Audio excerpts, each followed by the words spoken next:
Hey everybody, welcome to Smile Girl, Don't Be Nervous. I am Juana, I am the mom. And I'm Esperanza, I'm the daughter. And we are Smile. Yay! Sorry. Super excited today. So things may look a little bit different for today's episode. We upgraded our lighting, and so we are actually recording at 7 p.m., which was a huge no-no before because we wouldn't have had light, but this lighting is brighter than my future. Like, it is crazy. Dude, I feel like I'm in like a movie studio. I know, like I am on set. Right? We have like two huge lights right here, and then we have our regular ones that we were originally filming with in the middle. And then, of course, in order to get the warmness, we have a lamp over here on this side too. So yeah, we definitely upgraded our lighting. I'm so excited. All of the changes that we wanted to make this year are coming through. We are starting in on our office studio this week, so super excited. Probably won't be done yet. No. It's gonna take a few weeks. It'll probably be about a month before we get everything done in there. We're painting and doing designs, and we're building shelves, and big shout out to Shauna because she took me to the dollar store. Love the dollar store, dude. In Cheyenne when we took a bomb trip down there, so we found some really great decorations, and I'm super excited for you guys to see that will be on camera in our new studio. So I'm super excited. So things are just moving right along. Look at my nails. In regards to Smile. So you had some big news today too. She gets to actually do her first client this week. And guess who my first client is? It's Mom. I'm so excited. So she's like moving along too. How are you feeling? You excited? I'm nervous. Yeah, I bet. I've actually finished my theory book. Yeah. And that's about 47 pages of just questions. Mm-hmm. Finished that. And then... So how many books did you originally start with? 2. I thought you had like 4. No, so there's 4 in the package. Okay. But there's my exam book, my textbook, and then the practicals and theory book. Okay. So the only 2 that I have to do right now are my theory and practicals. My textbook is just my textbook. And then my exam book is what I'll practice in for my exams. For your boards? Yes. Yep. Okay. Awesome. So you just moving right along. And you started like Thanksgiving, right? So I started November 6th. Okay. All right. And we're in January 22nd. Okay. So, 3 months? Because today is Jenna's birthday. Happy birthday, And today. that's also the day Papa passed away. Yes. Yep. So, yeah. Big hugs to Grandpa. Yeah. And my Papa. So you're 3 months. 2.5 months? Mm-hmm. Okay. And I've got my theory book. Almost 3. And then I got my station set up. Got highlighting done. And I start my first client this week. Oh, man. So things are definitely progressing for sure. And I quit my job. Oh, yeah, and she quit her job. I'm so excited. So she's not doing the restaurant business no more. How's it feel to be free? I don't know yet. Yeah, it's a little weird. It's a little weird at first. But I'm also not, I'm used to not working during the week. Right. So, the first, it'll really hit me on Friday. Yeah, this weekend when you're used to working. Yeah. Because I'll wake up at, 8 o'clock and be like, okay, I gotta go to work. No, you don't. Right. So, I think that's what it will really hit me. Right.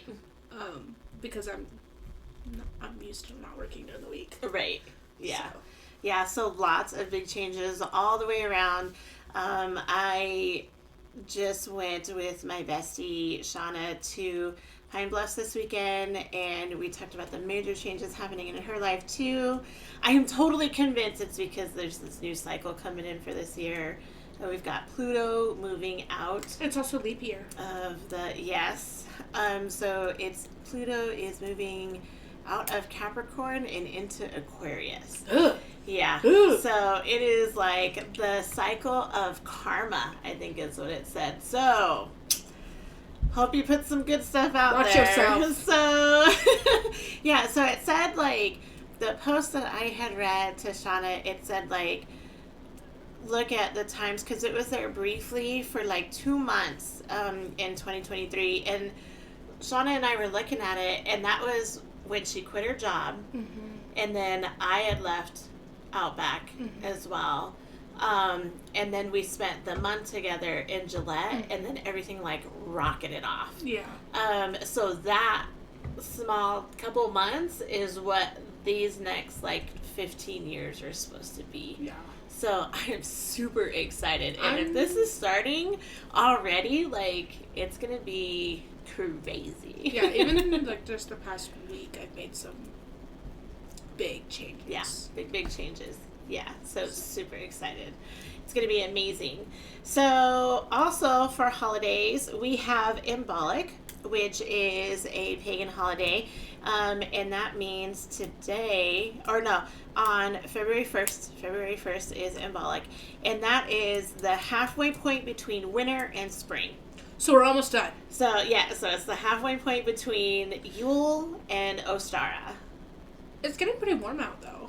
I mean, like, it's supposed to be, I think we're supposed to hit, like, 42 this week. Mine said 47. Okay, all right, yeah. I mean, like, almost all of the snow is melted. Yeah. Well, I mean, except for on the mountain and stuff.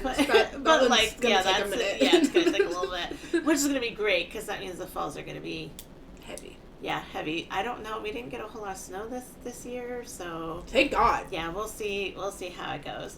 Yeah. And then February 2nd is Groundhog Day. So we'll get to see if we have another 6 weeks of winter or if we're just going to move right the fuck along into spring. So we need spring. We need spring. Yeah. This whole ground freezing, not having water thing was really hard. Yeah, that one was rough. That was rough. So, trigger warnings and advisories. I don't think I have any for this episode, honestly. I think we're going to talk a lot about maybe some mental health and like just some life choices. So that may be our only trigger for this episode. And for those of you that don't know, we are on the House of Night series written by PC and Kristen Cass. They are a mother and daughter duo. And I know, right? And they wrote a series, one of their series together called The House of Night, and that is the series that we are currently getting all of our quotes from. We're in book 4. Are on book 3? 4. We're on book 4. God damn No. Marked, chosen, betrayed, untamed. Okay. Untamed. Yeah, so we're on book 4. We're on book 4. Okay.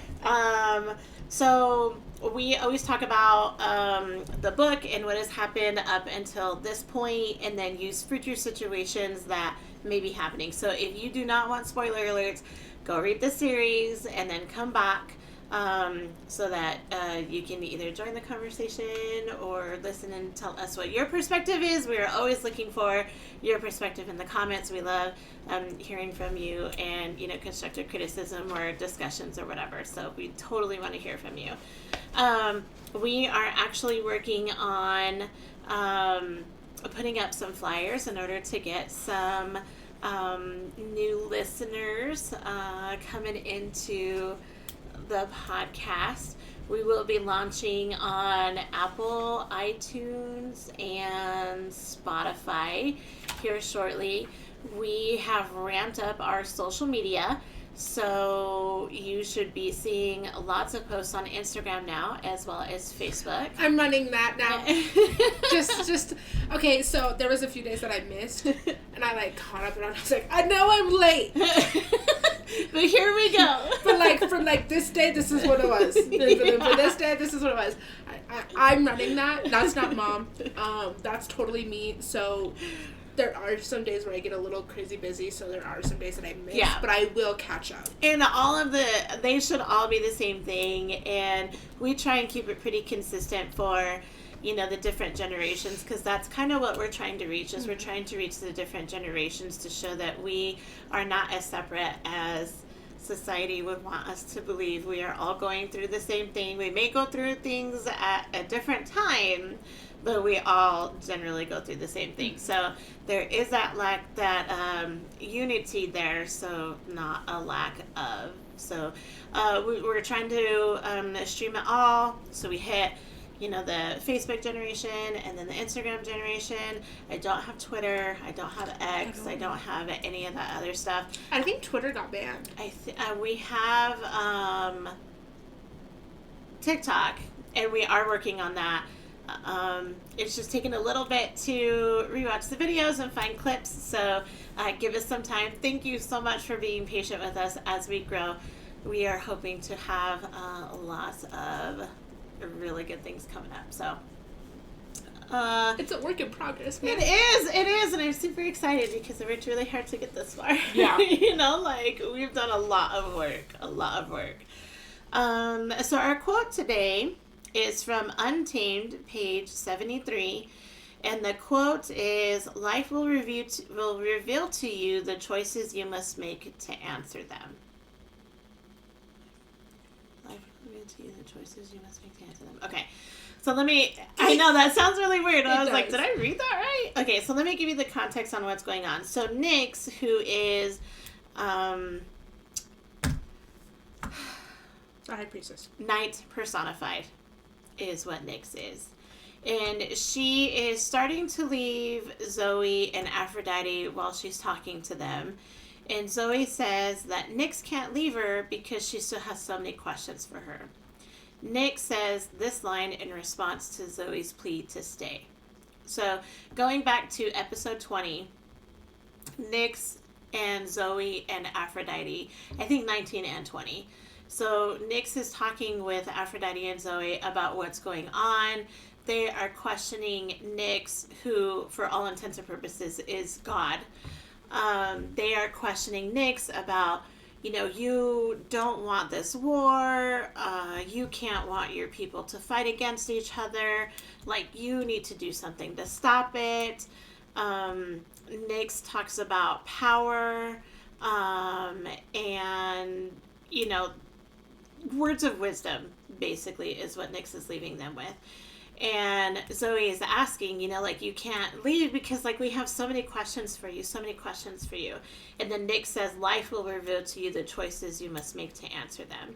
So she's basically telling them that life will always answer the questions that you have, is basically what she's saying.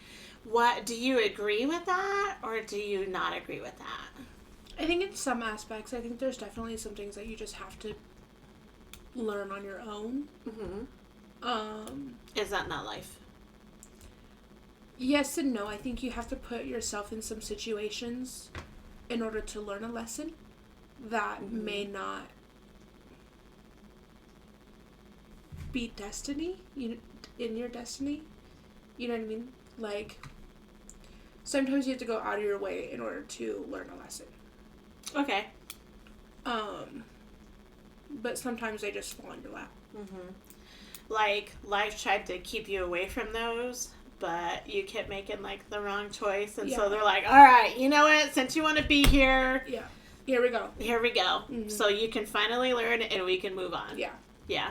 And I think that goes with the quote itself. Mm-hmm. That life is going to have a way of putting you in the positions that you need to in order to get those answers, right? Snorkels is snoring.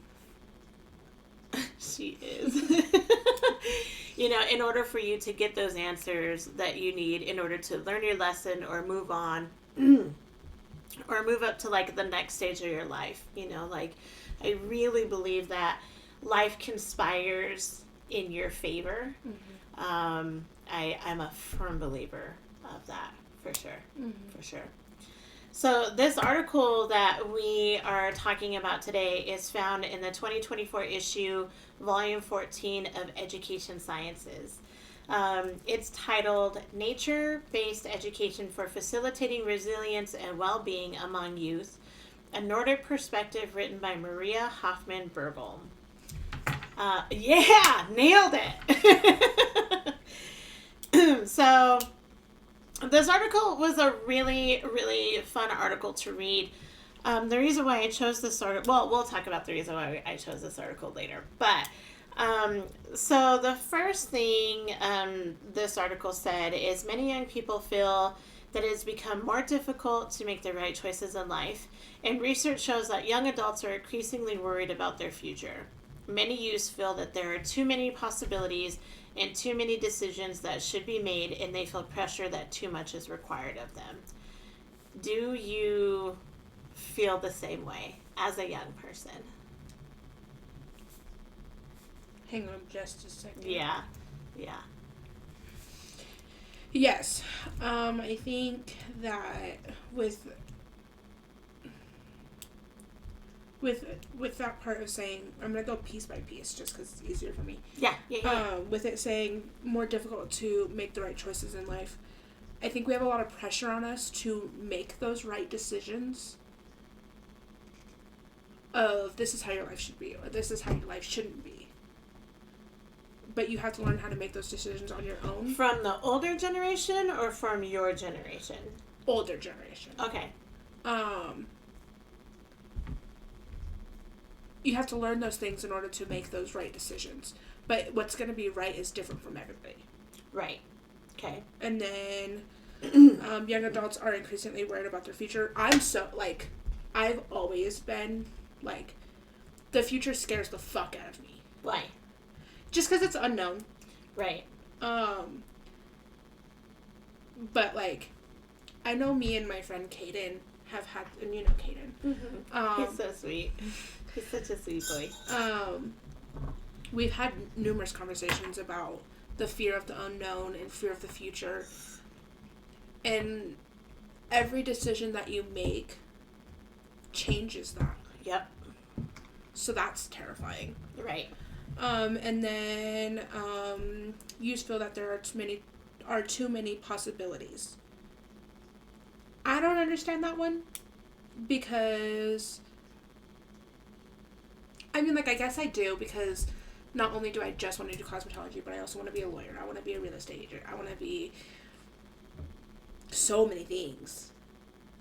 But I also know that I can do every single one of those things. Mm-hmm. So I don't understand the too many possibilities.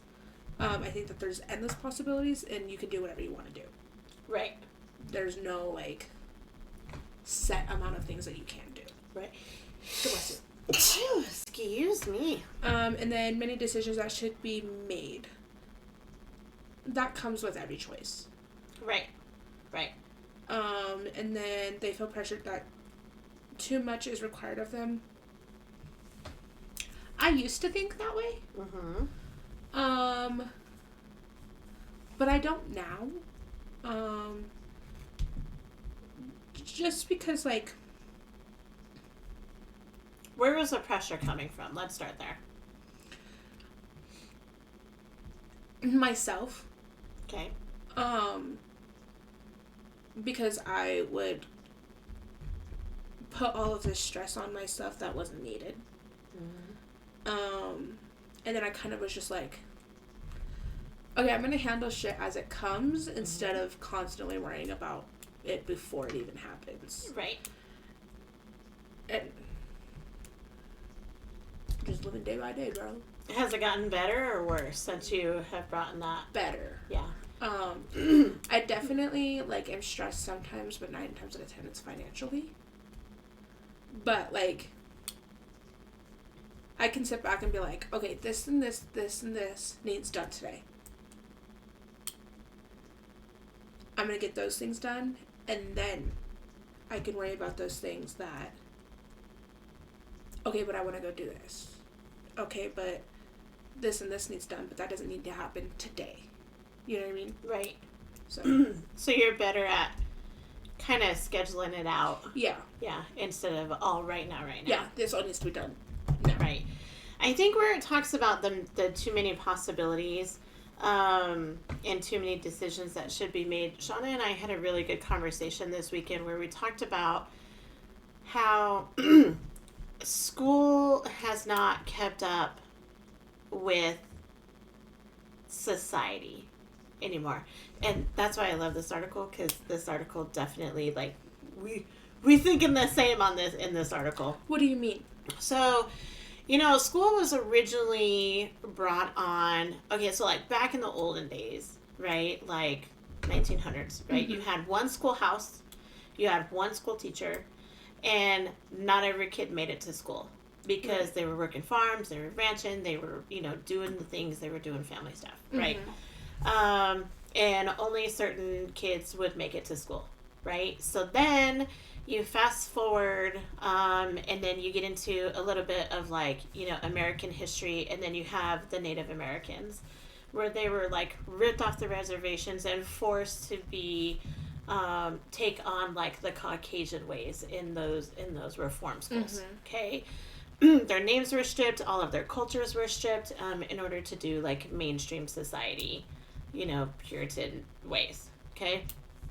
So then fast forward a little bit more, and that was a lot more recent than anybody tends to think, right? So, hi Douglas.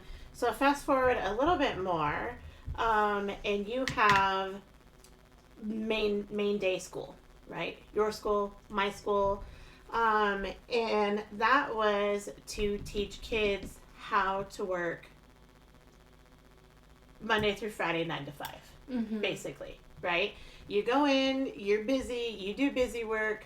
It's not about learning, it's about learning how to be busy your whole day. You have extra homework, you have vocab lessons, like you have all of these things in order to keep you busy throughout the day. And then on top of that, then you have clubs and extracurricular activities, and you got to do this and pick one of these. And Kelly Walsh was really big on trying to force you guys into clubs and sports and stuff, because if you were, the more things you were involved in school, the more you got recognized, then the lower the dropout rate, is what their reasoning was. And that makes sense. It does. But if you look at society now, kids don't necessarily need that college education, right? Shauna and I were talking, and we're about the same age, and it was so forced down our throats when we were in school that you were nothing if you didn't have college. Yeah. Right? You weren't going to make a really good wage.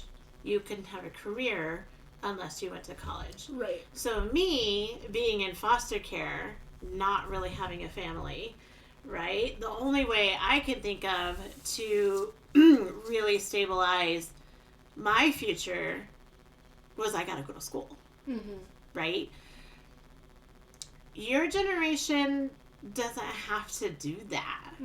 Right? So your generation has, social media and being an influencer and, working online and working remotely and doing all of these technological things that were not a thing or even thought of when I was growing up. Right? So I am like AOL dial-up internet generation. Right? We didn't have this whole thing. Right? It was a process to even get online for us, right? Whereas we have internet on our phones and our tablets and our watches, our Apple Watches and our Fitbits, and like all of it is all connected via technology, and that wasn't even a thing before. Like we didn't have phones until like right before we graduated. Like that wasn't a thing either. Only like the super wealthy people had phones in their car and cell phones, and they came in a bag. Like there was like, it was a totally different society, and I don't think that the schooling has caught up with that to be able to be like, hey, like if you want to be an influencer, cool, So let's throw you in some classes that teach you about social media and marketing and Right. business stuff. You know, they don't have those things. Yeah. And I think with like the teachers growing up in your generation and previous generations, that they're still forcing college down kids' throats. Right, because that's the way it's always been, but it doesn't necessarily have to be that way anymore. No, and I've personally even blew up on some of my teachers because they were shoving college down my throat so hard. And I told them, like, I'm not going to college. Oh, well, then you're going to fail. No, I don't have to have college in order to succeed. Right. You know, what about trade school? Electricians, plumbers, bricklayers, like those specialty and things? Those plumbers, those electricians, we need those. We do. To survive. Yeah. You know? Nowadays, and... Like, you don't realize how important plumbing is until you don't have it. Until you don't have it. You can't use the bathroom, you know? Your toilet won't flush. So you have a river of shit running down your hallway? Literally down your hallway. Yeah. Like, under your fridge, yeah. Like, it's a thing. So we've been there. You don't realize that you need those things, and people down on those type of traits, but then are like, but we need to call a plumber. We don't have any because you forced them to go to college instead of to a trade school. Right. And then, you know, that feeds further failure, you know, from the kids who don't necessarily want to do college and want to work with their hands and want to do construction and want to do all of these other things. We need these things. We need infrastructure. We need roads. We need, you know, repair guys. We need snow plows. You know, like, we need all of these things that you don't necessarily need college for. Right. So I think that's where I go to when they talk about too many possibilities and too many decisions, because your generation literally can do anything to make money, to live, to socialize. Yeah, I'm to do literally basically a social media manager right now. Yeah. And right. I'm living. You know, and AI is really popping off. Yeah. You know, like, it's like the future. Yeah. It really is. So going with like having to go to school in order to get a job, like I automatically go to another Cinderella story with Hilary Duff. And the stepmom, the evil stepmom, says people go to school to get a job. You already have a job. It's like skipping a step. Right. Yep. Yeah. But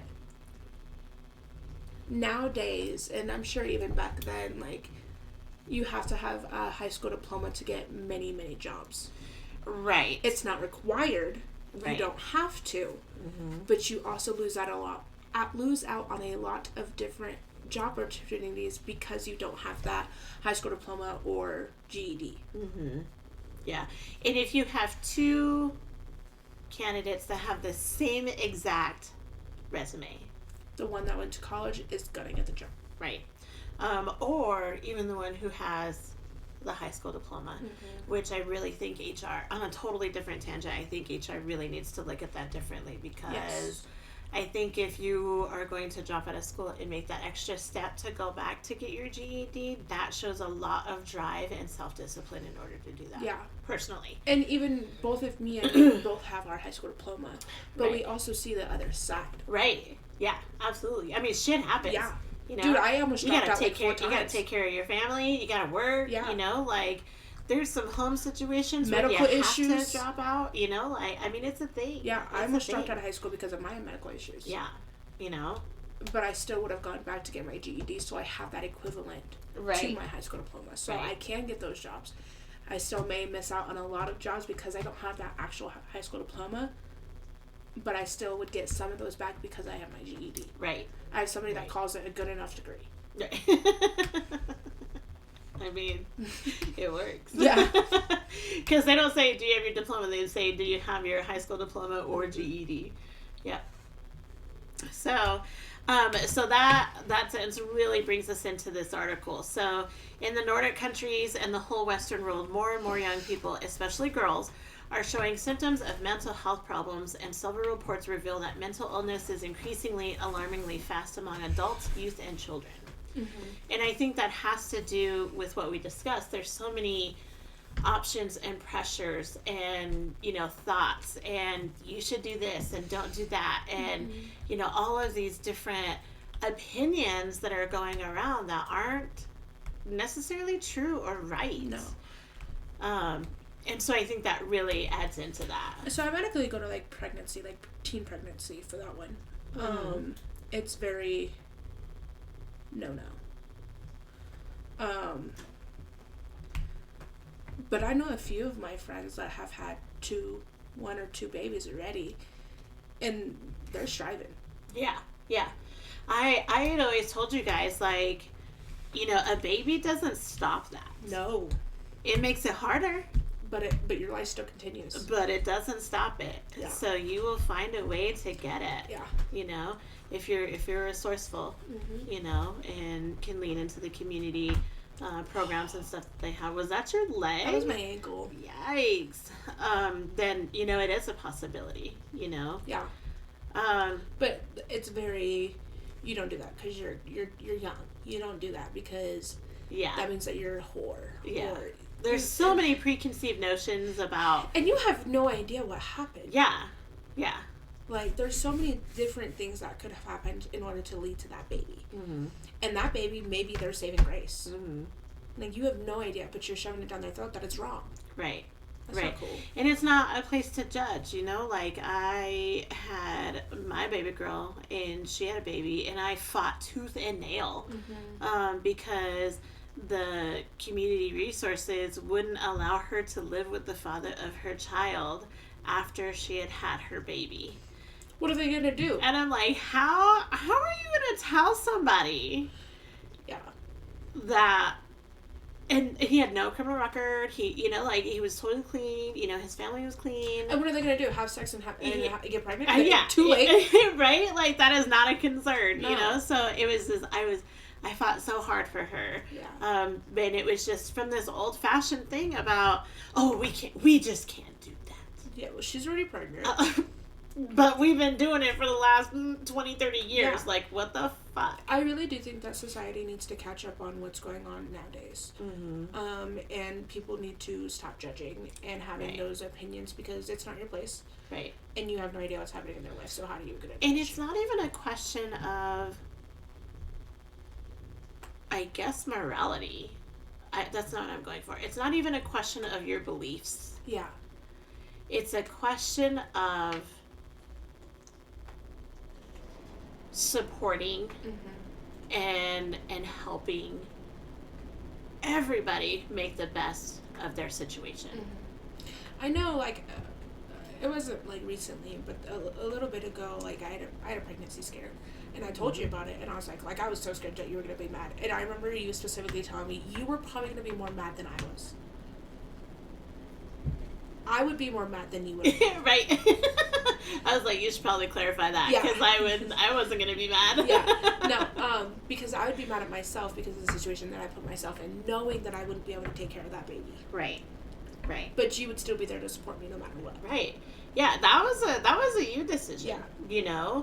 And you are going to have to deal with the consequences way more than I would have to. And so that's why I'm like, I don't know why you were scared or thought I was going to be mad, because I made that choice. Yeah, it affects your life way more than it does mine, So it's just a thing, like the choice that you make, and sometimes it's not a choice, sexual assault happens. And sometimes it's not a choice, and so, then other things are on the table, abortion, adoption, surrogacy, there's so many different options out there, that you just have to, you make choices, So, purpose and meaning of life, hope for the future, and quality of life are all parameters that have deteriorated according to surveys, while anxiety and depression are increasing. I was thinking about this. Do you agree with that line? Can you reread that for me? I'm so sorry. Yeah, no, you're good. Purpose and meaning of life, hope for the future, and quality of life are all parameters that have deteriorated, while anxiety and depression are increasing. Yes. I think a lot of people are so focused on their depression or anxiety, and so they let it run their life instead of, okay, what am I supposed to be doing? What am I here for? What's my purpose in life? What's the meaning of life for me? And I know sometimes that does lead people to the wrong way. But you gotta kind of turn it around. Okay, what am I good at? What hobbies do I have that I can turn this into a career so I can have stability for myself?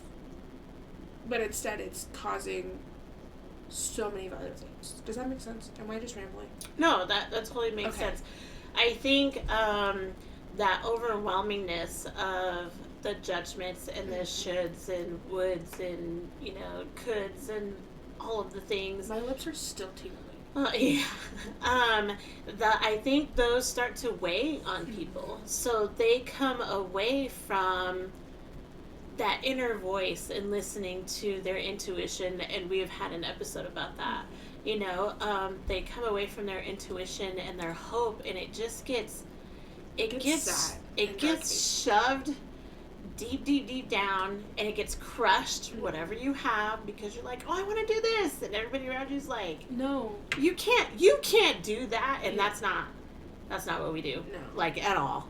We're like, oh yeah, like, okay, what's your plan? Like, how's that gonna happen for you? Like, right. How do you think that's gonna work out? And there's sometimes that we have those conversations of, okay, Mom, I want to do this. Okay, what's your plan? I don't know yet. Cool. Okay, once you figure it out, come back. Yeah, and there's sometimes that we'll talk about it. Okay, so I can't do that. Like, that one's not a possibility. It's outside of my reach right now. But I need to have like these things in place, like A, B, and C, in order for me to do this. If I still want to do it. Right. If I haven't crushed it myself. And I think that with that depression, anxiety, some people do crush that by themselves. Right. That self-talk really kills. Oh, it really does. It really, really, really, really kills things. Yeah. So, of course, we have definitions in every episode study. So this one is called the nature deficit disorder. And that concept is characterized by both mental health and physical symptoms, including anxiety, depression, and ADHD, that are caused or made worse by a lack of time spent outdoors, according to Richard Louv. Okay? Okay. Are you confused? No, I just don't agree. Okay. Why don't you agree? I don't think that depression, anxiety, or ADHD has anything to do with lack of spent time outside. Why? I think it definitely could help, but I don't think that's the whole cause of it. I think it also depends on your mental state and what's happening in your life what's happening in your life at that time. Like, seasonal depression is a huge thing. Right. But seasonal depression is because you're not getting the sun. Right. But it also is because you lost a family member during those times. Nope, that's not seasonal depression. That's regular depression.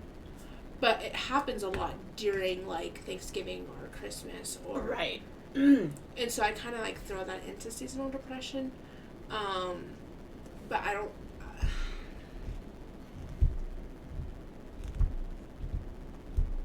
I think the sun helps a lot, and having that time outside does help. But I don't think that it is fully based off of that. Okay. All right. That's totally fair. Yeah, I'm dirty. Various assessments of well-being reveal that increased choice and increased affluence have been accompanied by a decrease in well-being. Okay, a Czech study conducted by psychologists from Masaryk University over a 5-year period argues that it is almost limitless choices youths face today that seem to make them both uncertain and confused. Adolescents today are often fairly accused of laziness or lacking responsibility, when it, in fact, might be a struggle to choose right. Right? So, and that's what you were talking about earlier, that, you got to choose the right thing all the time. Do you have something to say about that, since you were aggressively underlining that line. Yeah, no. We are so oftenly accused of being lazy, or you're not doing enough, or you're lazy, and you just on and on about all these things. But one, mental health is a huge thing, and basically just mental health and other things that we're going through that these older generations don't realize. You don't see the comments that we're getting on our posts. That leads into depression. You don't see those text messages that we get from our supposed to be friends. Well, and I don't, not that I'm defending the older generation, but you're right. We don't see that because that wasn't something that we had to deal with. Right. That was not a thing. You know, the only thing that we had to worry about was the bitch down the hall that was talking shit. And then when you confronted her, because that's what you do when you're Gen X. Right. There was nothing said. Right. You know, I mean, it went one of two ways. Either you were thrown down or you weren't. Right. And that other person shut up because they don't have a conflict. Right. So, yeah, we didn't get those things. Yeah, people were always going to talk behind your back. But once that confrontation happened, it was over. Right. And nowadays, like, we have those things where right. It's all over text. And if you're going to fight, then you're going to talk shit before, and then you fight, and then you still have beef. It's not squashed after that fight. Mm-hmm. Like how it was with you guys, where you guys fought and the beef was squashed. Well, guys did that, girls not so much. Right. But, like, everybody nowadays, you right. fight and you still have beef. Right. And then it's just added on. I don't see a whole lot of fights between you guys, though. I see fights, and they're nowhere near the fights that we had when we were in school. So, or, like, you guys get petty and destroy property. Yeah. Yeah. We had quite a lot of fights at my high school. But we weren't throwing people through bookcases. We did. Yeah, I know. You know, we were throwing people across the street, or we were dropping them on their heads, or we were hitting them with cars. Like, we get brutal, but we're petty with it. Mm-hmm. Or we're passive-aggressive with it. Or we go through other people for it. Or we're doing it over social media. And all those things that those older generations don't see. And so we're in our room trying to handle these things. And it's, oh, you're lazy. You go to school and you don't do anything when you come home. Or you haven't done the dishes in a week. Right. So we get seen as that lazy when there's so many other things that we're doing that you guys don't see. Right. And I mean, I think me and Anthony were very fortunate where we could be like, look at what this person just sent me. Right. You know what I mean? Yeah. But not everybody has that, so they have to deal with that on themselves. By themselves in their room while their parents screaming at them to come do these dishes because they're lazy. Right. You know what I mean? Right. So I don't think the older generation sees that because you guys didn't have that. So I understand that. But you guys have to be able to open up and go with society to be like, okay, what's really happening? Going on here? You know what I mean? Let me have a look or have a peek into what's happening in your life so I can understand to help you. Mm-hmm. Mm-hmm. You know what I mean? Right. I mean, I think I had the benefit of really spending time with you both in school, mm-hmm. And in classes. Like, there wasn't a time, I mean, like, Anthony was a senior, and he was like, Mom, can you come to registration with me? You know what I mean? Like, and so I spent a lot of time in your guys' school and in classes and hanging out with the kids or showing up at lunch or whatever, you know what I mean? And so I kind of had that behind the scene curtain look about what you guys were dealing with in school. And there were many a times that I'm like, I don't know how you do it, because I'd be in that principal's office, I'd be fucking everybody up in class. Like, mm-hmm. First of all, where's your damn respect? You know, like, and so I think if my generation were put into your situations, I don't know that, one, anybody would be out of jail. Right. And two, that to be able to maintain the social media and on it all the time and the constant pressure of social media and trying to do these things and trying to do that, then, plus, trying to figure out, family and, extracurricular activities and then school and then, trying to figure out what you're going to do and be with no guidance from the school whatsoever. I honestly don't know that we would make it. Right. There was many times where you would come get me for lunch and we would have lunch together. I don't remember what you were doing for work at that point. We'd be sitting in the car, jamming out.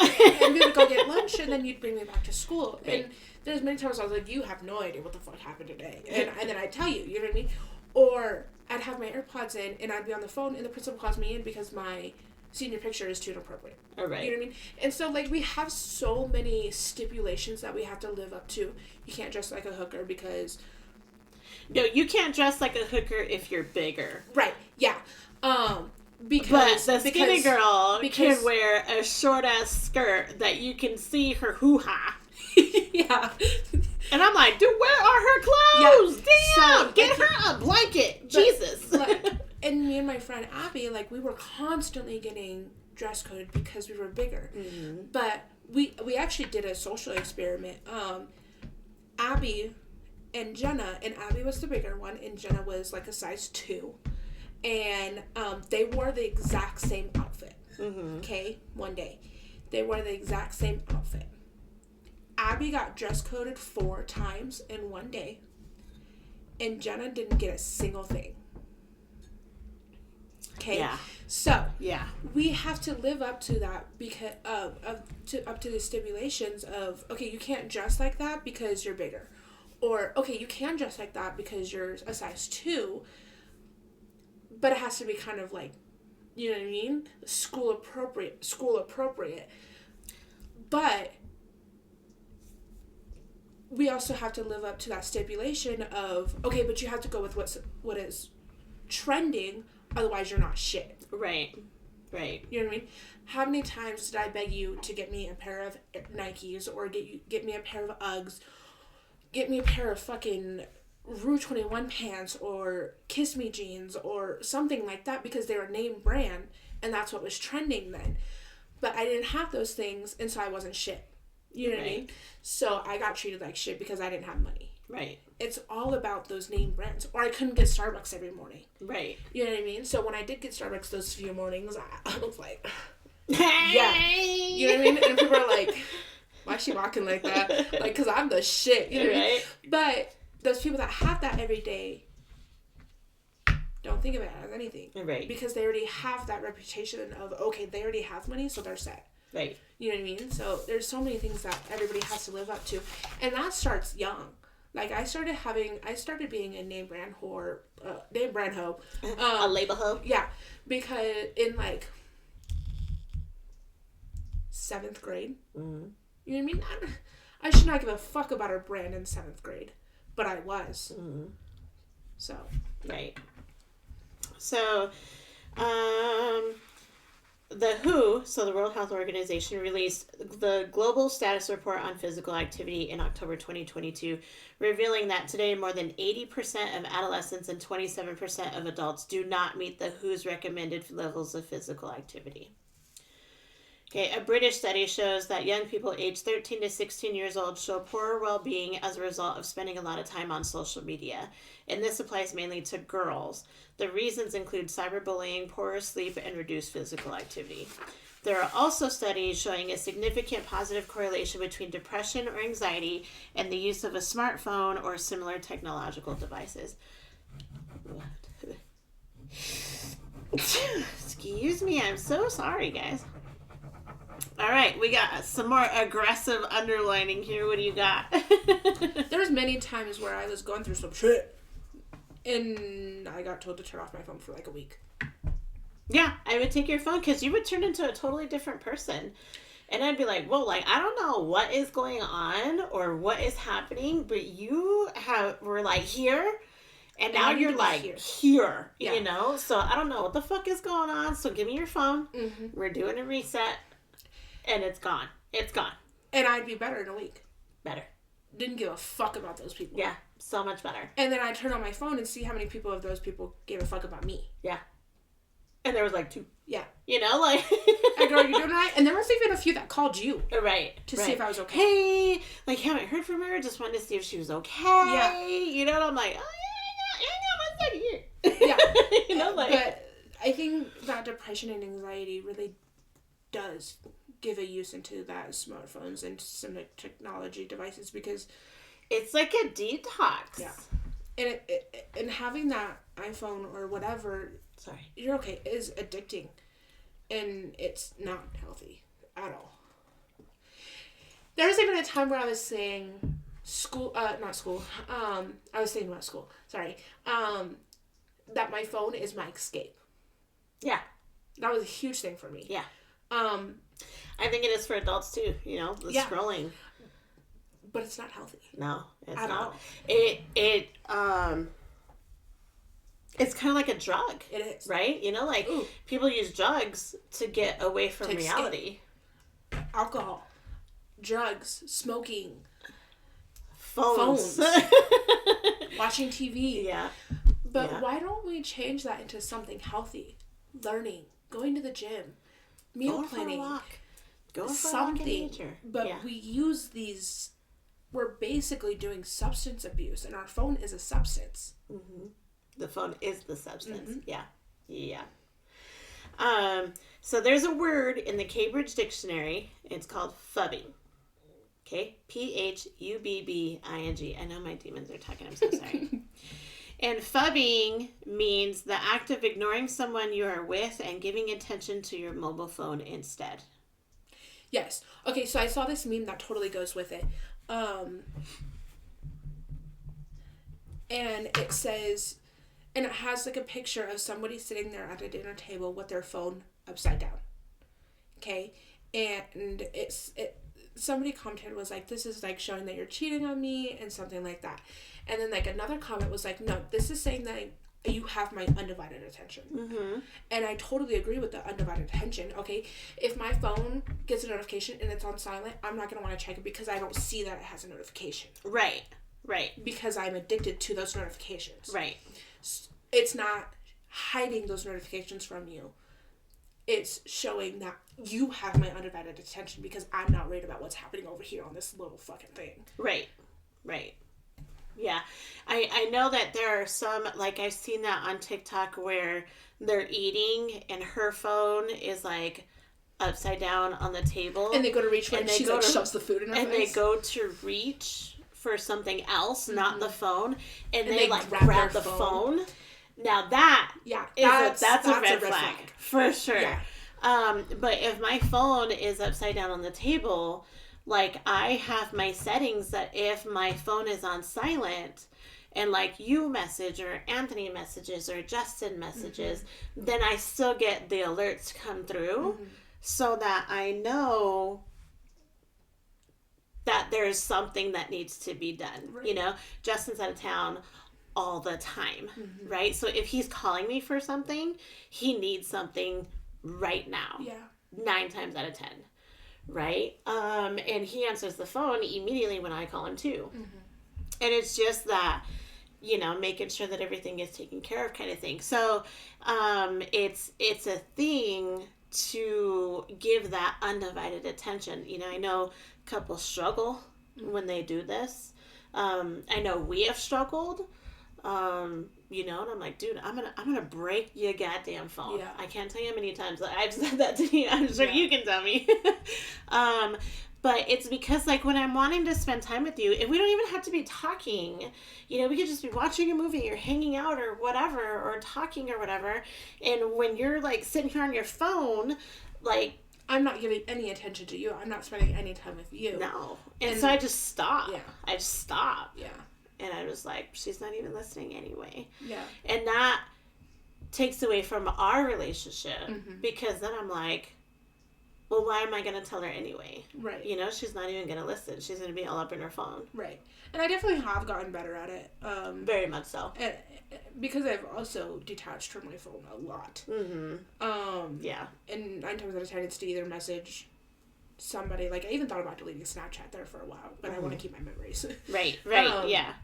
But I don't talk to anybody anymore, like, at all. Sorry. No, you're okay. Like, and so my phone is mainly for music or in case of emergencies. But there was a point there where my phone was my everything. Yeah. Like, I did not leave without my phone. And I've left my phone at school a few times. And I'm like, oh, like, where was the last place I got that? Like, oh shit, my AirPods my AirPod disconnected. It's somewhere.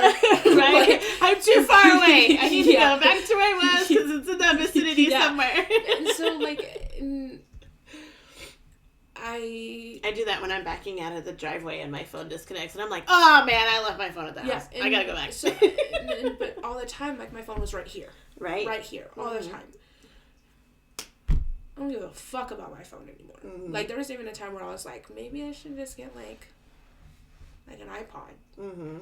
But I need that phone in case of emergencies. Right. For you, for Anthony, for Mina, for my aunt, for anybody, Tavia, you know what I mean? Right. And so I need that communication, but it's mostly for music. Right. Yeah. So this particular author, I'm going to, like, Jesus Christ, put this author's name into a post, because you guys need to see this last name and understand why I'm not even remotely gonna try and pronounce this name. This would be great for the compilation. Oh my god. Yeah. So I'm definitely gonna post his name, and then you tell me. I'm gonna put it on Facebook. You're gonna put it on Instagram, and I want to see the phonetic pronunciations of everybody out there to show me how you think this name is said. Okay, there's gonna be like a contest. I want to see who gets and then like you should close put it in, enough. Like, Google to like and like yeah, fuck that. Yeah. So I'm gonna post this name because you guys really need to see this. I was like, that can't possibly be a name, and I double checked it like 4 times. So it's legit a name. Yikes! So these 2 guys. And Douglas. Got that one. Nailed it. C and Douglas. That's what we're going to go with. Argue that the phenomenon affects individuals negatively, mainly because it is a threat to our 4 fundamental needs. Okay? So first fundamental need is a sense of belonging, self-esteem, a sense of being important, and a sense of control. These needs are not met when a person is subjected to phubbing, and then the person experiences feelings of being excluded, rejected, and not being important. And when a person is exposed to phubbing, the person is more likely to start directing attention to their own phone than to direct attention to something else. In the long term, this leads to the phenomenon becoming a normative behavior. Right? So we do this too. So when you were on your phone, I'm like, fuck it, dude. Like, I'm not even finishing this conversation. Yeah. She's not even listening to me. I'm gonna get on social media too. Fuck it. Like, this is what we're doing. This is what we're doing. Or you'll get up and leave. I will. Because I'm a reader, so I like the phone is not my thing. I'm like, I'm gonna go finish my book. Yeah, Shit, and then I'm like I look up and I'm like, oh, where'd she go? And that's a problem because I have no idea what's happening around me because of this substance in front of me. Right. I'm so addicted that I have no idea what's happening out here. Right. You know what I mean? So I mean, like the Pokemon Go, like when that first came out, like people were getting hit by cars, right? Because they were so like in their phone. There was literally a notification as soon as you opened the app of saying, watch your surroundings. And I was like, what? Why would they put this on here? And then it was like legit on the fucking news. Yeah. That people were not even paying attention. Or walking into like rivers. That they were just like walking into like people's residences and, you know, trespassing property and walking out in the middle of the street and getting hit by cars. And I'm like, what the fuck is going on here? I mean, so we're so like right here that we're not out here. Yeah. Well, and how do you, so like, okay, so I'm not even going to go into that because I'm sure it'll circle. So with this feeling of being excluded, rejecting, or not being important, I did this a lot even without my phone. Where I was hanging out with somebody, I invited somebody to go do something with me, and then other friends would join, and my attention was on them. When I had invited this other person, Mm-hmm. I was really bad at that for a while. Yeah. And I lost a lot of friends because of it. Yeah, because I was like, dude, the fuck are you doing? Yeah. And I have gotten much better with it, which is why I don't hang out with a lot of people anymore.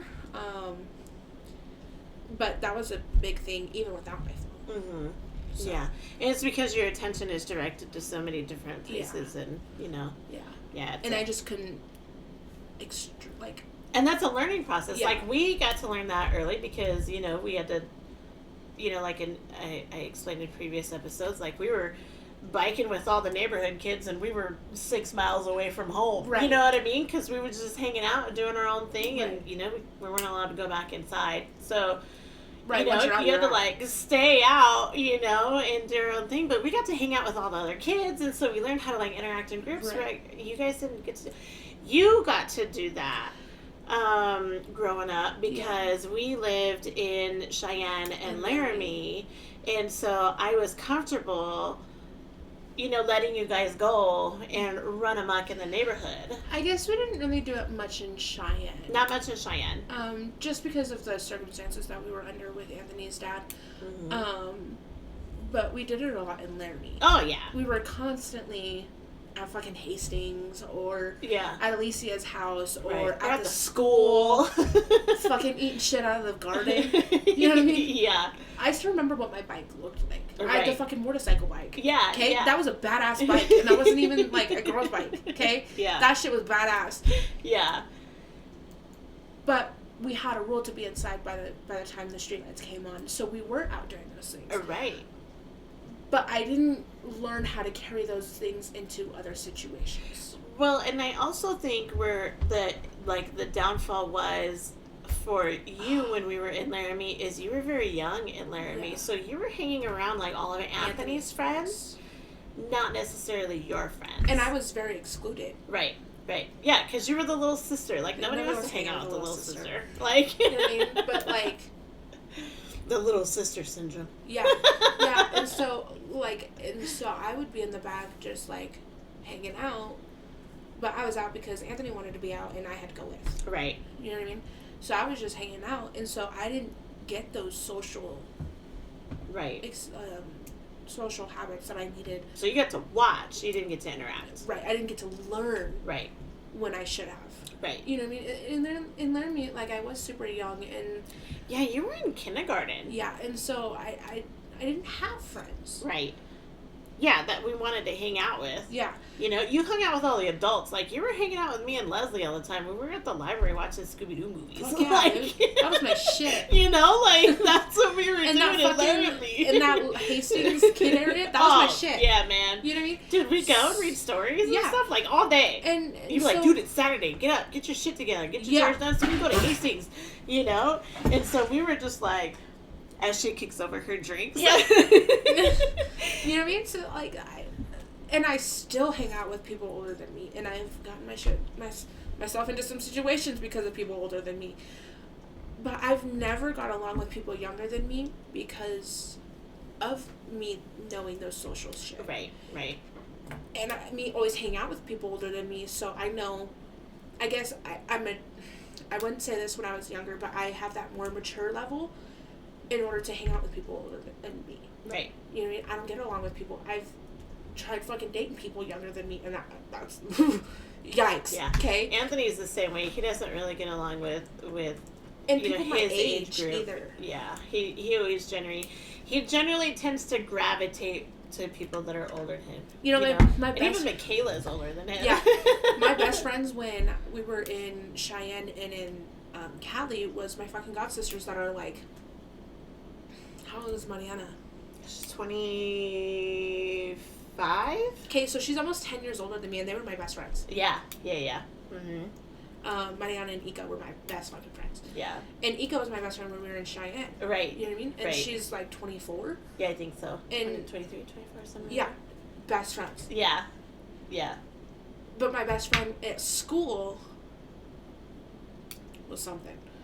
But she was older than me. And my best friend at school was fucking Mallory. Right.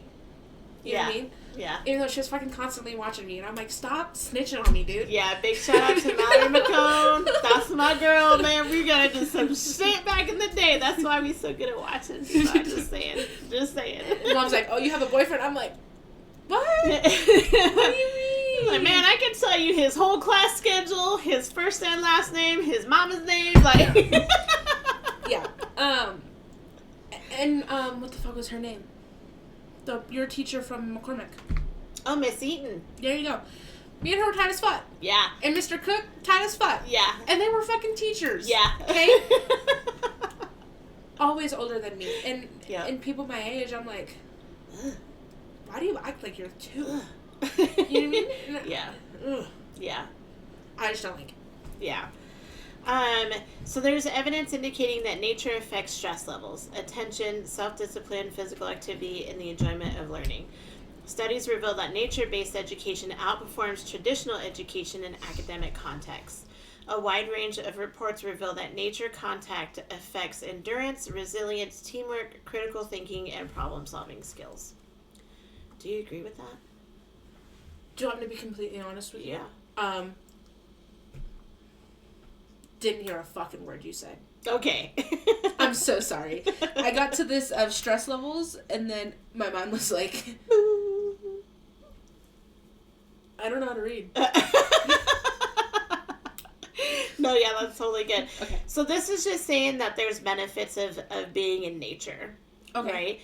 And it's saying that studies reveal that nature-based education outperforms traditional education in academic context. I was in a club in Summit called Adventurous, something like that. Mm-hmm. Bison Adventures or something like that.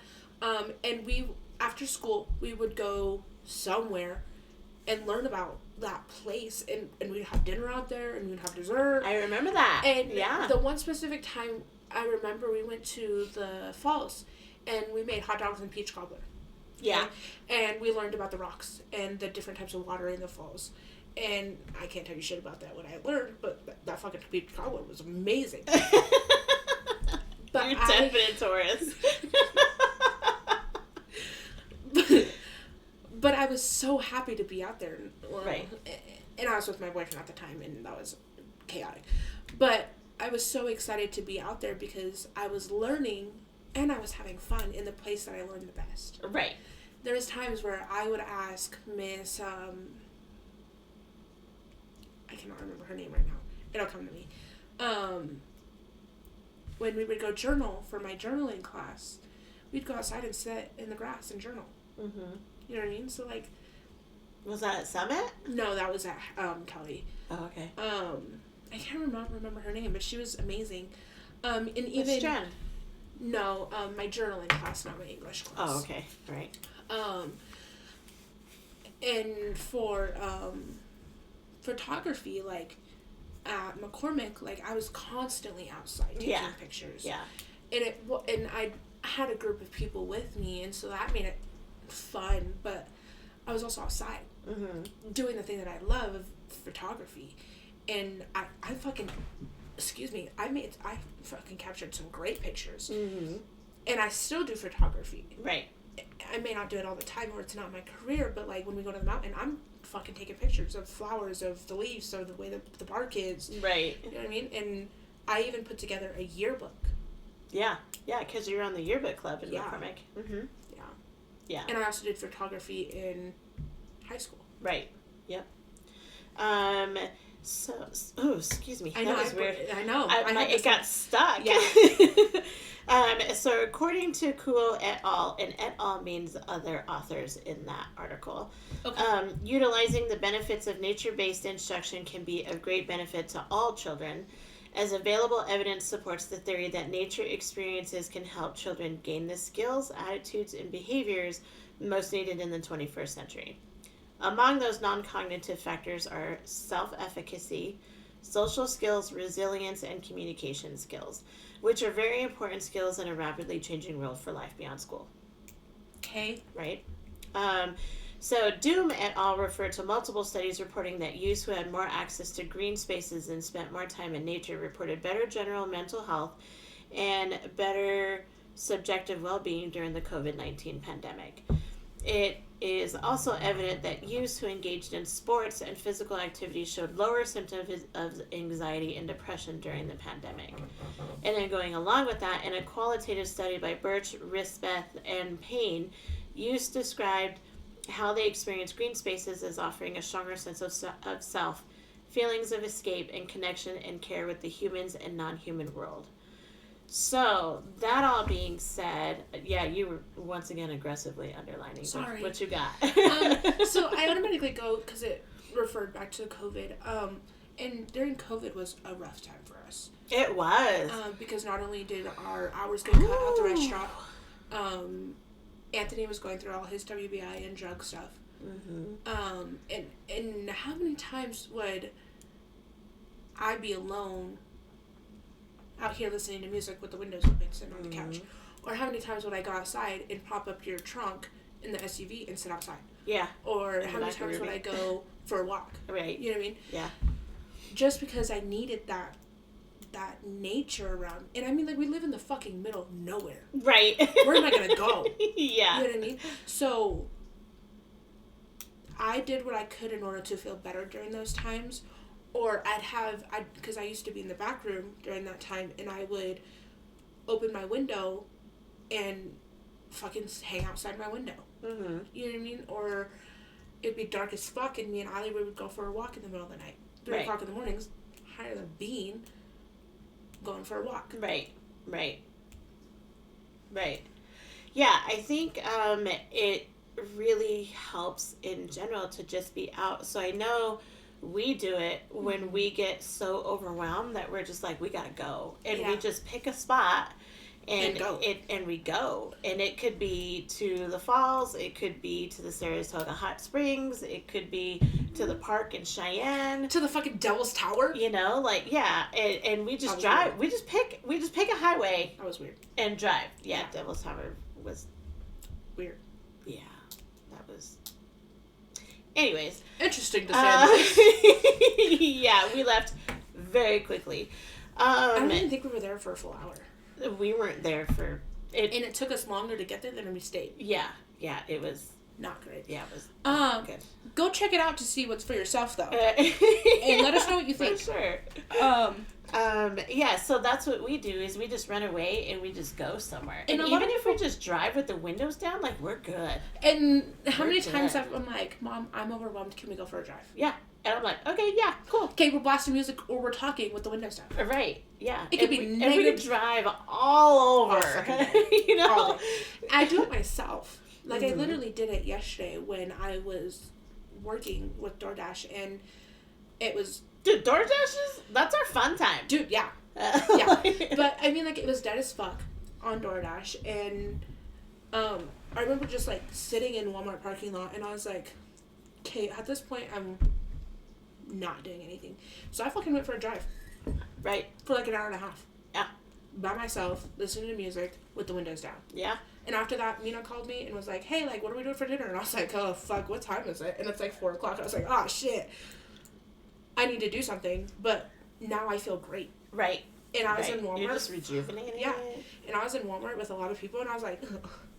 And, like, I was dancing, and somebody was like, is that your happy dance? And I was like, actually, like, I have to really pee because I've been in the car for 2 hours. You know what I mean? Right? So, didn't realize. Yeah. But I felt better as a person and as myself, and I felt like I could be myself after that time. Right. And it is okay, because I used to hate being alone. Like, and there's still times where I don't like to be alone, because I don't feel safe in my own mental state in order to be alone. Right. And I do let somebody know when I am in that state. Absolutely. Hey, I cannot be alone right now. Can you please be with me? Right. And anybody... And you don't even have to say anything. Yeah. You just gotta sit there. Yep. Okay? We could watch a movie in your room. Mm-hmm. And I end up falling asleep, you know, because I know I'm safe, and I know I'm comfortable. Mm-hmm. But I have found... And then I'm like, okay, she sleeps, so I'm going to go do some dishes. Right. And then I wake up and I panic. Okay? But I have found... And I used to hate being alone. Mm-hmm. I used to fucking hate being alone. But now that's my time to chill out, reflect, yeah, and process, and charge my social battery. Mm-hmm. Because I used to drain that bitch like no other. Yeah, you're really bad at that. And now I'm like, okay, like I'm off school now. I can go home and do my own thing. Mm-hmm. Now I can go home and reflect on my week to do my note. Mm-hmm. I did 3 of them yesterday. Nice. Good job. Now I know it's okay to be alone. Yeah. Physically alone. Yeah. But I also know that if I need those people to be by my side, they're right there. Right. Yeah, for sure. So we might need to rethink beyond the limiting notion that the primary task of schools is academic achievement. Where are you at? I'm so sorry. No, we might need to think. Okay. A shift in the core purpose of school is necessary to build a healthy foundation for lifelong success. This shift they describe would be a necessary shift from school's primary focus on academic intelligence to equally focusing on learning, well-being, and how to optimize the development of each child. Schools need to do more to help each child find their passion, their creativity, and their strengths. The most important role of the school should be to awaken children's curiosity and help them have a good start in life. There's a call for more action research, which should access the benefits of green schoolyards, school gardens, and green walls in classrooms. There's a need for a principal and school boards to support, not discourage, teachers' efforts to hold classes outdoors. Teacher pre-service education needs to include a focus on how natural settings can be used effectively for learning. I really liked what they said there because it didn't even occur to me that your schools nowadays, first of all, they're locked, right? You're locked in when you get into school. Our school wasn't like that. And so there were times, especially like in elementary, and sometimes in high school, like our high school was really cool, but a lot of times in elementary, like I remember distinctly, like Mr. Herrera, he would be like, you know what, guys, it's super nice out. You know, like it's really antsy. Yeah, everybody's really antsy. Let's go hold class outside. And we would go sit in the grass and have class outside. We did that at Summit a few times, or we would do it in the gym. But very rarely. Oh, yeah. Dude, we were outside all the time. Yeah. All the time. And we would have our windows open. We would have our doors open to get fresh air. Like, there wasn't, like, so in our old school, I'm trying to remember. I don't think Corlett, we opened up our windows. But over at Churchill, we did. And we had the old ones that, like, not the crank opens. The one that, like, they're the half circle, and so they turn, and then you pull them in, and then it looks like a laundry bin drop box, right? So you pull it in, and then it's just like open, like a laundry bin. So I don't know what they're called. I think I've seen those. So you know how like the laundry chutes? Yeah. Right. You pull it open, and then you throw your clothes in there. Right. Right, and then it goes down. But these windows, they have the half circle lock, so you just turn them like halfway, and then you pull it open like a laundry bin, and then they stay open. Right, I think I've seen those. Right? And so those were like the windows that we had. And then if it got really hot in the school, all the doors were open. Right. Like to the outside. Like all the doors were propped open. If, we had a back door in whatever class we were in, like the home ec. In McCormick, you know, they had the back door open, to get some fresh air in. We had the door open when we were cooking, and that was it. Yeah, during cooking, we had, we didn't have a door in shop class, but they did have a door in, like, the woodworking side over at Central and construction trades. Like, those doors were always open. Like, that's crazy. They don't do that anymore. I can say none of my classrooms had windows open. That is crazy. And you couldn't open them. Right. They were non-openable. Yeah. And all of our doors were like, you had to pull to open. Right. So you can't prop those open. Right. Well, and I remember like when they redid that school that Anthony was in on the north side. I can't remember the name of it. The north side? Huh? The north side? On the north side, yeah. It was right behind the AT&T building. Here? Over it. No, in Cheyenne. And it was right David's? before we had moved to Laramie. And no, because right before we moved to Laramie, you guys were in Pioneer Park. I don't remember when he was in that school, but it was right behind the state building, the AT&T state building, right on the corner of like Yellowstone and I think it's Weaver, the road that goes right in front of McCormick, right at the intersection. There's like the Starbucks and like Charlie's, Uncle Charlie's, and the state building, and then that school. Yeah. And when they were going, they had those windows that propped up, right? Those laundry chute windows. But then they remodeled the school, and we were like, it looks like a prison. So it doesn't look like a school. It doesn't look open. It doesn't look inviting. It looks like a prison. all of my schools, Summit, all my schools here, Summit, Centennial, and Kelly, all look like prisons. See, I don't think so, because Summit had a lot of windows. Yes. A lot of windows. But have you seen the way that it's gated now? Yeah, I don't like the way that it's fully gated now. I don't like that. But it didn't used to be like that when you guys were there. But now? But now it looks like a prison. Yes. They have the high prison fences. Yep. Not Summit. Centennial. Kelly. Oh yeah. Has their walls are glass. Mm-hmm. Right? And so that looked more like a college dorm to me as opposed to a prison. Yes, but it's also highly gated too. Where is it gated? Everywhere. The so in the back. Yes. In the back it is. Yeah. And I mean, like, you have your open parking lot up, and everything, but it's also very highly gated. Yeah.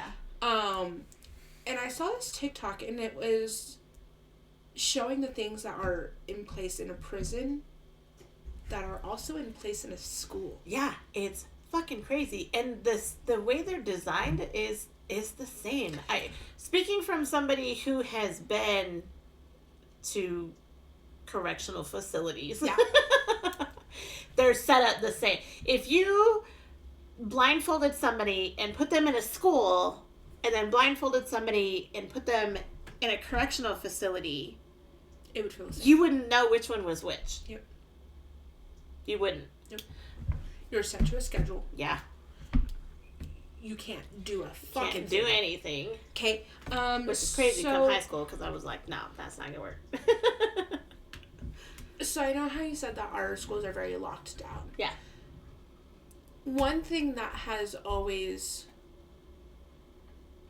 made me feel safe, I guess, was at Centennial and at Kelly, if there was any type of drill. Yeah. Or any kind of incident, if they pushed a button, they were locked down. Yes. Our wing doors, especially in Summit. Yeah. No, it's Centennial. So we didn't have that as Summit. No, we had the houses. Yeah, you had the houses. Right. And so I called those wings because they were houses. Like, different grades were down different hallways. Yeah. And so they had the doors right as you walked into those grade hallways. Right. And we had, like, the back stairs, but you had to go through a house in order to get to those stairs. Right. So I guess at all of my schools here, we had those doors that if the office pushed a button, they would close and lock. Yeah. So if there was an intruder, they had to stay in that hallway, house, wing, whatever. Mm-hmm. They couldn't go anywhere else in that school because they were locked in, or we were locked in, and they were locked out. Right. So that has always been a safety thing for me that made me feel safe. Right. But also, if a little too restrictive. Right. Yeah. And if you were in a lockdown and those doors closed, and say that intruder is in the same area as you and you're locked out, you're fucked. Mm-hmm. You know what I mean? And So that's definitely an issue with me because many people are out roaming sometimes, walking the hall to get a break, walking figure eights. If you have that, you're fucked. And at Summit, we didn't have walls. No. Yeah, they were just partitions. They weren't walls. We didn't have walls. Yeah, so those doors were literally your only barrier. And everything's made of glass nowadays. Right. So Kelly Walsh has glass Like walls. I said, they're all glass. They're all glass. Centennial is more brick than anything. Right, but that's an older school, though. Yeah. And if you look at it from above, it's in shape of an eagle. Yes, Did you know that's that? so cool. I did know that. But also Kelly Walsh or Summit is all glass. Yeah. It's all windows. Yeah. It's, you don't have walls. Mm-hmm. If there was an intruder in that school. Yeah. I don't know if those, if that glass is reinforced or bulletproof or anything. It is not. I didn't ever ask those questions. It is not. It didn't occur to me. How do you know that? Wow. Not from me. Okay. Wow. There was actually many times that a window was broken at Kelly Walsh due to a bullet. Oh, seriously? Dang. Yes. And we've had to replace them numerous times. And I knew there was, like, me and a teacher have talked about this while I was going to Kelly still. It was a safety concern while they were building the school. Really? Mm-hmm. And they already made a plan for it, so they didn't change it. Right. Even though the safety concern was brought up numerous times of, okay, if there's a shooter, you're fucked. And if you're on those outside classrooms, you're screwed. Yeah. Because you're literally sitting ducks. Yeah. Mm-hmm. And if you're on an inside, then you have an advantage. And the way those hallways are, you can't, it's not, you don't have a door like you did at, that Summit. Like, you're open. Yeah. Like, it's all open. And those hallways are long. Yeah. Yep. And we were over the capacity of kids at that school. Yeah, I know. Over, like, 2,000. Yeah. So if you have 6,000 kids running down the hallway. Lots of people are going to get hurt. And die. And lots of people are going to, yeah. Not just from the shooter, but just trying to exit the building. Tramples. Yeah, And dog piles. And those stairs are steep. Yeah, they are. And those stairs. They're long. And they're, yeah. And I know, I get up to the top and I'm like, okay. And they're also cement. Yeah. And metal sides. And there's no barriers. No. So you'll fall off the sides. Yeah. Okay. I mean. And I've fallen down those stairs a few times due to my medical problems. And you're sore for the next few days. Yeah. Okay. Yeah. And I fell down one flight. Can you imagine 10 people running me over? Right. I will be dead. Right. Yeah. Not even because of the shooter. Yeah. There's so many safety concerns in schools that are built that way because of the unsafety. Right. Of the current society today. And school shootings have become a huge thing. Yeah, that wasn't a thing. Right. For us. And we've had this discussion before. I know you guys had Columbine. Yeah, Columbine was the first for us. And that was my senior year, so that happened in 99. Right, and that was like down the street from you guys. Yeah. Because that happened in Columbine, at Columbine High School, but in what fucking town? It was in Denver, or not Denver. It was in Denver. Colorado. It was in Colorado. But it was a place that we had all been. Yeah. You know what I mean? And so, and you were in Cheyenne, so that's like what, like 30 minutes away from you? Yeah. So Fort Collins is 30 minutes away from Cheyenne. Yeah. Like, that's literally, terrifying. Like, right there. And, I mean, like, we've had numerous more school shootings since the Columbine. Right. That's terrifying. Yeah. So I get, like, what the concern is for there. And I get, like, the safety concern about, not being able to have class outside and that kind of thing. But it that wasn't, like, we got to do it all the time. and that's sad that you guys don't get to do it. And then they were talking about, like the school gardens. We had that. And I remember that, like, that was, like, such a huge thing for you when you guys were at Slade, in Laramie. Like, that was my favorite part of the day. A big thing for you, like, you guys got to try different vegetables and different foods and go outside of your, what you're normally eating. And there are some kids that didn't have food that lasted the weekend, you know what I mean? And we were one of those families. So to be able to have additional food provided by the school that you guys raised yourself, like, how cool is that? Yeah, it was part of our gym, health. Yeah, part of our physical education class where we'd plant. Right. And then you'd go out there and water every day. Yep. And harvest. And then you got to harvest. Well, we didn't get to harvest. The lunch ladies did that. Oh, nice. Yeah. Okay. So they'd go out there and harvest for us, and then they would prepare those things for us and then bring them to our classrooms. Yeah. On carts. Yep. So you could try. Yeah. I loved lunch at Slade. Dude. Random thing. Dude, everything was on carts, and it was amazing. Dude, so that chili and fucking cinnamon rolls. Dude, yeah. Yo. Yeah. Okay. And so, like, that school was amazing all the way around. They really treated us well, too. And I learned that I liked a lot of vegetables there. And it wasn't always just vegetables. We had different types of fruits. Yeah, we had strawberries. Yeah, and we grew fucking star fruit. Yeah. Okay? How many kids can say that they grew star fruit in kindergarten? Yeah. I can. Yeah. Okay? That's fucking cool. Yeah. But we don't have that anymore. Right. We have the green rooms if you're taking agriculture or taking gardening. They're like specific, class specific. And they don't even grow food. They grow plants. Like flowers and different types of mosses and different types of grass. But how is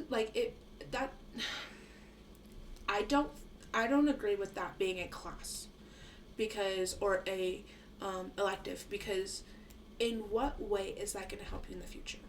Depends on what your major is. Right. But if I understand if you want to go into like botany or what is it? I can't. It's like where they marriage things together. They I can't think of it. Yeah, I can't. It'll come to me. Yeah, but that won't teach me how to make grow my own garden in case of a food shortage. Right. Yeah. I mean, they're not teaching those life critical skills. Right. They're not teaching budgeting. They're not teaching, checkbook or how to change and a tire or how to sew on a button or any of that. I didn't know how to change a tire until recently. Right. And I didn't even know how to fill my own air in my tire till recently. Right. I didn't know how to do any of that until recently because of somebody that I was with previously. But those are important things to know. Right. And with budgeting, I did know how to budget because of a class that I took with Foundations of Business. But again, that's a certain class that you have to take. Right. Not everybody got that. Right. You guys had Financial literacy. Yeah, that was required, and that was like a new thing. That wasn't a thing like when we were in. And we didn't even learn about budgeting in there. It was a thing that you should have known. Oh, okay. And a lot of people failed and had to retake it because of the unknown of budgeting. Right. It was mostly towards taxes and credit cards and whatever, but budgeting was some. What the random? fuck? She's gonna be so mad at me. But that was something that you should have known before. Right. I'm so confused. Yeah, Anthony's gonna find it and really point it out to you. Yeah, I'm sure. So as increased physical activity, reduced sedentary time, and spending time in nature have been shown to be effective in preventing mental illness and other serious disorders. There are indications that perhaps education needs to focus less on academic achievement and instead develop socio-emotional skills, promote physical activity to prevent anxiety and other diseases, and give the students an opportunity to experience outdoor air and daylight, which is crucial for the well-being of humans, too, in the long run. Bring about better but perhaps different learning. In a world constantly changing, the educational system must have the courage to keep up and evolve, both for the benefit of individuals and society. So, when you were talking about like the correlation between like prisons and schools, like prisoners, if I remember this correctly, like they are supposed to have like 1 hour of outside time. I think it depends on the prison. Well, I mean, like unless you're in solitary, right? Because I know like some prisons have like yard time. Yeah, and they have to be in their cell from like this time to this time, and some prisons are this time to this time, and sometimes you have an hour, right? Or sometimes you have all day, right? So I think it definitely depends, but you know what I mean. Like our passing periods were 5 minutes, and you had 5 minutes from PE hall to 2400s. Mm-hmm. You know what I mean? And that's a long ways, right? With 6,000 kids in the way, right? Right. I mean, I had no problems walking through the hallways in your school. right. And you're like, how do you do that? I'm like, I don't know. But like when you're walking with a group of people, right? Don't count on fucking finding them. Right. You're fucked. Yeah. You're gonna get separated. Yeah. There was many times where I was holding on to people's pants loop. Yeah. And if we got separated, excuse me. Right. Sorry. Coming through. Okay, so there was lots of shoving. Okay, hang on. So I missed one of my underlines. Oh, yes. Okay, go ahead. Schools need to do more to help each child find their passion, their creativity, and their strengths. Yes. I remember one time, one of my teachers, and we were getting ready to graduate. One of my teachers says, some of you know what you want to do in life, and some of you don't. And that's okay.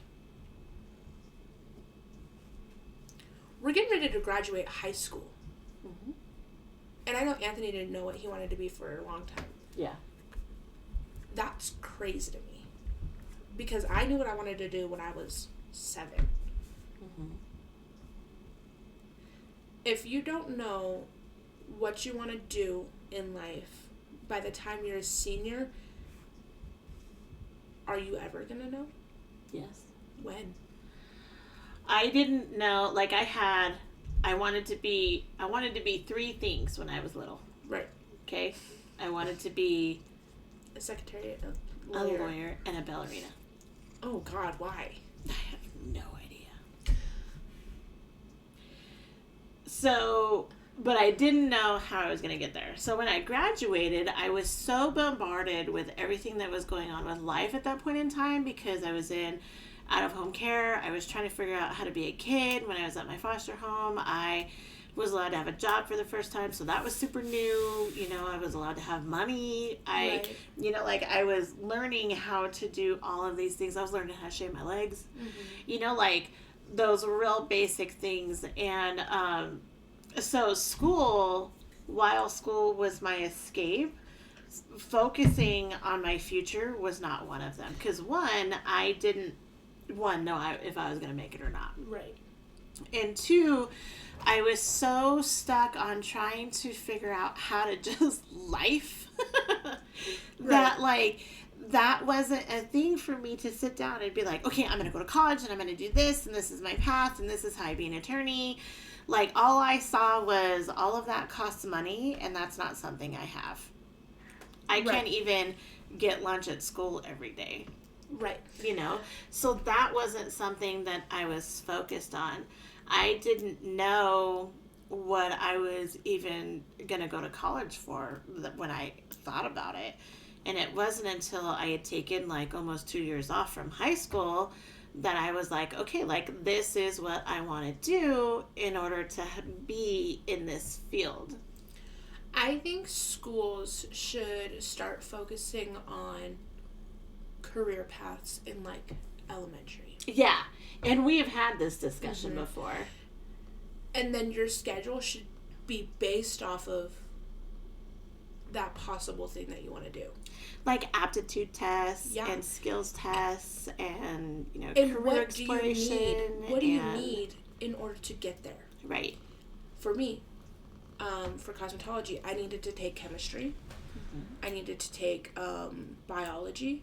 Mm-hmm. Not astronomy. Yeah. Astronomy? Astronomy stars. Okay. You needed art? Yeah. You need marketing? Yeah. You need business? Okay, and I took a lot of those. You did. But I didn't need PE. Forensics. Yeah, I didn't need forensics. You did need forensics? I do. Oh, wow, nice. Okay. For the hair. Oh, yeah, that makes sense. Yeah.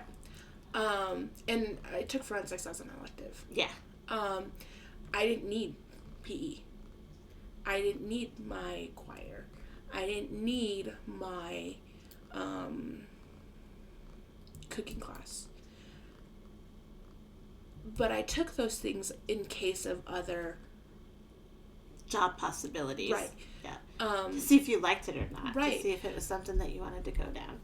Like, you really struggled in forensics. You're like, I can't do this. This isn't... And I struggled hard, and I barely fucking passed. Right. With, like, a D+. Right. Okay. But, what great way to know... Is this a thing? Like, it's super interesting, but maybe not this particular way. Right.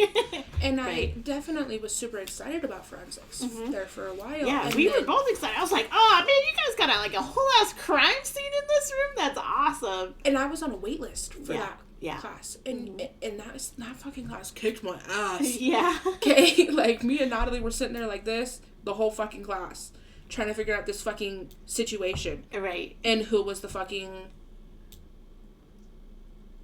perpetrator. Is that the word? The person that did the crime? Mm-hmm. Okay.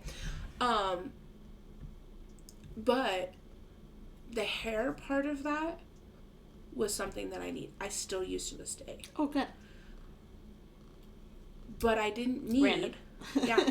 But English is something that I need. But I didn't need certain parts of English. You know what I mean? I didn't need to write the fucking 5-page essays. I didn't. You do if you're looking for business plans and grants. But I didn't need to do research on fucking schools. Yeah, American literature classics. Yeah. Poetry. I didn't fucking poetry. And I love poetry. I don't. I fucking love poetry. I didn't need to read the fucking Romeo and Juliet. Right. It was fun, but I didn't need it. Mm-hmm. I didn't need to read To Kill a Mockingbird. It was fun, but I don't need it. Mm-hmm. There's some good lessons in that. There is some lessons, but I didn't need it for what I'm doing. No, you know not for what you're doing. So, I think that your schedule and your curriculum should be based off of the career path that you're going to be taking. Possibly. Whether you decide to follow that or not is your choice. Mm-hmm. But the school should be more based towards your career. Right. Okay, go ahead, sorry.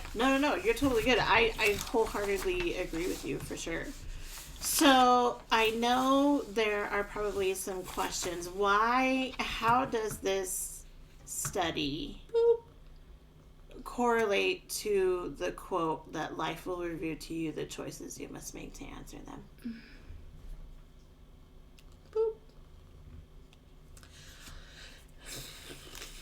Life is fucking hard. Okay?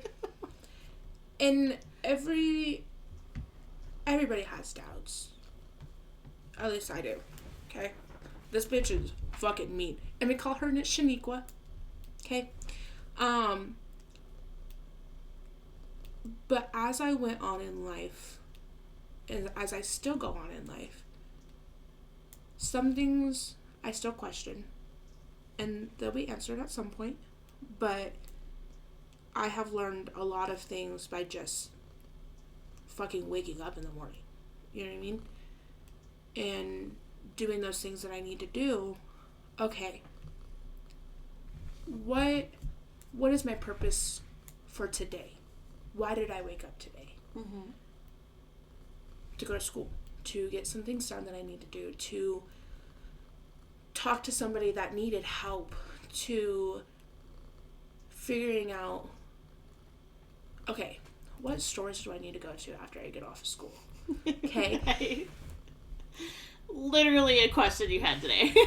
And I did every single one of those things today. Yeah. That was my purpose of waking up today. Now, what is my purpose for waking up tomorrow? I don't know until I wake up tomorrow. Oh, God bless you. Are you okay?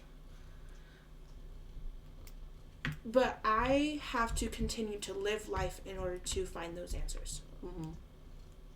School, people are constantly wondering, what is my purpose in life? Your purpose in life is to fucking survive. Okay? And that shit's hard. And all three of us have struggled with that. And we all have the suicide prevention tattoo on us somewhere. But we all definitely all still struggle, but we are all finding our purpose in life. Mm-hmm. And I know Anthony, with his one of his dark times, like I remember him asking, like, what is my purpose in life? Or there is no purpose in life. He asks that Yeah. a lot. And He used to, yeah. not so much anymore. But that was a big question of his. Mm-hmm. And I think he's definitely finding it. Mm-hmm. And it's definitely helping, but he had to continue to live life in order to find that. Right. Rant over. Thank you for coming on TED Talk. So what is the story, what does the study have to do with that? Oh, fuck. I just spelled everywhere. I agree that that's what the quote says, but what does the study have to do with that? I'm lost. I don't know.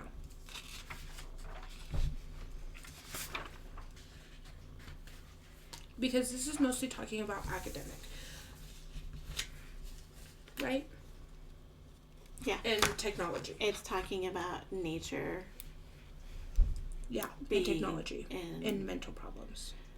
Well, it's talking about how nature really helps with the well-being of youth in school, and how the schools need to kind of implement that in order to bring those lessons into life. I think you just answered your own question. I think I chose this article because a lot of us learn thought processes when we're in school. Mm-hmm. Grade school, junior high, high school. Those are really that core. Those are all super formative years of our lives. Yeah. You know, you kind of brought that into all of your stories today. Mm-hmm. You know, Summit, Centennial, and Kelly all played a really big part in your life, and even Slade. Mm-hmm. You know, so all of those things really teach us how to think as we're adults. Mm-hmm. Okay, we kind of form who we are during your identity, your self-esteem, mm-hmm. like all of that is all formed in school. And it may not even just be the academics, it's the experiences and the memories and the mm-hmm. people that you meet and the habits that you have during those times. It all forms who you are. Right. So bringing that nature back into the learning process, this kind of ties in with the other nature episode that we had with the Native Americans and how they are implementing nature into their curriculum. Mm-hmm. Right? And how all of those things bring into and help our well-being and our choices, and learning how to listen to our intuition by being in nature, because it automatically gives us that uplift. Mm-hmm. Right? I think the schooling and the nature and learning how to maneuver both of those things really teach you how to go about life and make the choices that you need in order to get those answers that you need to get through life. Mm-hmm. That's why I picked this article, because I'm a firm believer in nature teaching so much. Mm-hmm. The good, the bad, the ugly. Mm-hmm. You know, the circle of life, the death and the life and the weather, and you know, all of those life skills that you definitely need in order to make it through life. I know Zoe goes through so much shit in these books. Mm-hmm. And she's Native American. And she uses her faith, and sometimes she doesn't. Mm-hmm. You know, sometimes she falls flat on her face because she forgets those lessons that were given to her by her, by Grandma Redbird, by her heritage, and by her core beliefs, and the beliefs from Nyx, and learning forgiveness, and learning how to be fair, but still standing up for yourself. All of those situations and experiences teach you what you need for that next lesson coming. And I really think that school in nature is the basis of those lessons. Yeah, I agree. That's my TED Talk. Thanks for coming. We are just TED Talking today. Yeah, we are on it. So that being said, I know this is a super long episode. I think this really had a lot of information in it that really needs to be digested, and I really didn't want to cut out, all of the stories that we had. I think every single story that we told in this episode had a really important way of driving home all of the tips from this article. So I appreciate you staying for this super long episode. So as a wrap up, I just want to say thank you, Justin, for being a sponsor. Thank you for joining us. Join us for our next episode where we talk about life reveals. That's today. That's today, isn't it? Yeah, life reveals. This is life Die. Fail. If I remember, I don't remember. Oh, I think the next one talks about. was it Anthony? No. I believe the next one is about. I can tell you the article that we are using. So come next week to find out. Yeah, come next week. It'll be a surprise for everybody involved. Yeah, because we won't know either. But it's going to be great. I know the article that we are using, and it's that specific article talks about the Virgin Mary, La Llorona, and I can't remember the other one, but it's like the 3 aspects of your personality. So I am super, super, super excited about that scares one. the shit out of me. So if you have any questions, comments, concerns, email or message on YouTube or any of our social medias. We have an email, smilegirldon'tbenervous@gmail.com. All of our social medias can be found at smilegirldon'tbenervous. And also, let us know if you want to be a speaker. We are always looking for speakers to come join us, especially in our new studio that we are working on. So definitely let us know all the things. Leave comments. Go see all of the pictures that we will post on Facebook. I am also checking inboxes for Instagram. Oh, perfect. Yep. So message us on whatever social media you are comfortable with, and we would love to hear from you. So thank you once again, all of us girls. Love having you here. She's selling you it's bedtime because it's 9:00. Yep. She's like, it is time for bed. So thank you for coming, and we hope to see you next week. We will actually see you next week. Not hope to see you next week. We will see you next week. You better be there. I'm just saying. All right, come hang with us. Thank you so much for coming, and we appreciate you. All right, have a good one. Bye.